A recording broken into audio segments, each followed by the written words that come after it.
ভোলার তজুমুদ্দিনে এক নারীকে দলবদ্ধ ধর্ষণের মামলার আসামিদের শাস্তির দাবিতে পৃথক মানববন্ধন করেছে উপজেলা বিএনপির দুটি পক্ষ। মঙ্গলবার বিকেল ৫টার পর উপজেলা সদরে এসব কর্মসূচির আয়োজন করা হয়। এ সময় তজুমুদ্দিন উপজেলা বিএনপি ও সহযোগী সংগঠনের ব্যানারে আয়োজিত মানববন্ধন থেকে উপজেলার সর্বস্তরের জনগণের ব্যানারে আয়োজিত মানববন্ধনে ইটপাটকেল নিক্ষেপ করা হয় বলে অভিযোগ পাওয়া গেছে। এদিকে গৃহবধূকে দলবদ্ধ ধর্ষণ মামলার প্রধান আসামি উপজেলা শ্রমিক দলের যুগ্ম সাধারণ সম্পাদক মোহাম্মদ ফরিদ উদ্দিনকে সংগঠন থেকে বহিষ্কার করা হয়েছে। মঙ্গলবার বিকেল 4:30টায় তজুমুদ্দিন প্রেস ক্লাবে সংবাদ সম্মেলন করে এ তথ্য জানায় উপজেলা শ্রমিক দল।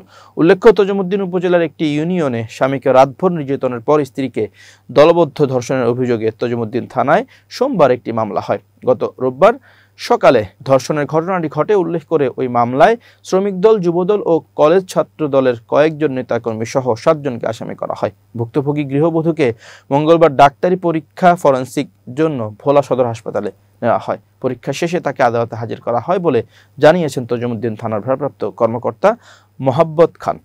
প্রত্যক্ষদর্শী ও দলীয় সূত্রে জানা গেছে, উপজেলা বিএনপি ও সহযোগী অঙ্গ সংগঠনের নেতাকর্মীদের ব্যানারে সন্ধ্যা 6টায় উপজেলা সদর রোডে নারীর শ্লীলতাহানি ও ধর্ষণের প্রতিবাদ এবং প্রকৃত দোষীদের বিচারের দাবিতে ঘণ্টাব্যাপী মানববন্ধন করা হয়। নেতারা ধর্ষণের ঘটনার তীব্র নিন্দা জানান এবং প্রকৃত দোষীদের দ্রুত আইনের আওতায় এনে দৃষ্টান্তমূলক শাস্তির দাবি করেন। উপজেলা বিএনপির সদস্য সচিব ওমর আসাদ বলেন, এই বর্বর ঘটনার সঙ্গে যারা জড়িত তারা যেই হোক না কেন তাদের ছাড় দেওয়া হবে না। আইনকে তার নিজস্ব গতিতে চলতে দিতে হবে এবং অপরাধীদের সর্বোচ্চ শাস্তি ফাঁসি নিশ্চিত করতে হবে। প্রত্যক্ষদর্শীরা আরও জানান, উপজেলার সর্বস্তরের জনগণের ব্যানারে সদর রোডের মোল্লাপুকুর পাড়ে গণধর্ষণ মামলার আসামিদের ফাঁসির দাবিতে বিক্ষোভ সমাবেশ ও মানববন্ধনের আয়োজন করা হয়।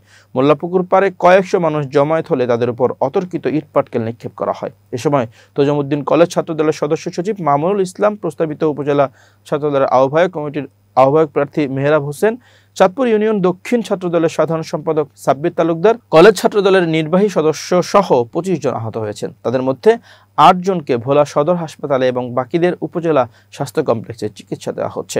উপজেলা যুবদলের আহ্বায়ক প্রার্থী জাহিদুর রহমান বলেন, তারাই প্রথম উপজেলার সর্বস্তরের জনগণের ব্যানারে মোল্লাপুকুর পাড়ে বিক্ষোভ ও মানববন্ধনের আয়োজন করেন, কিন্তু বিএনপির আরেক পক্ষ ওই একই স্থানে মানববন্ধনের ডাক দেয়। পরে ওই পক্ষ শহরে মানববন্ধন করে তাদের আন্দোলন কর্মসূচি পণ্ড করতে ইটপাটকেল নিক্ষেপ করে। তবে উপজেলা বিএনপির সদস্য সচিব ওমর আসাদ অভিযোগ অস্বীকার করে বলেন, তাদের আন্দোলন কর্মসূচি পূর্ব নির্ধারিত।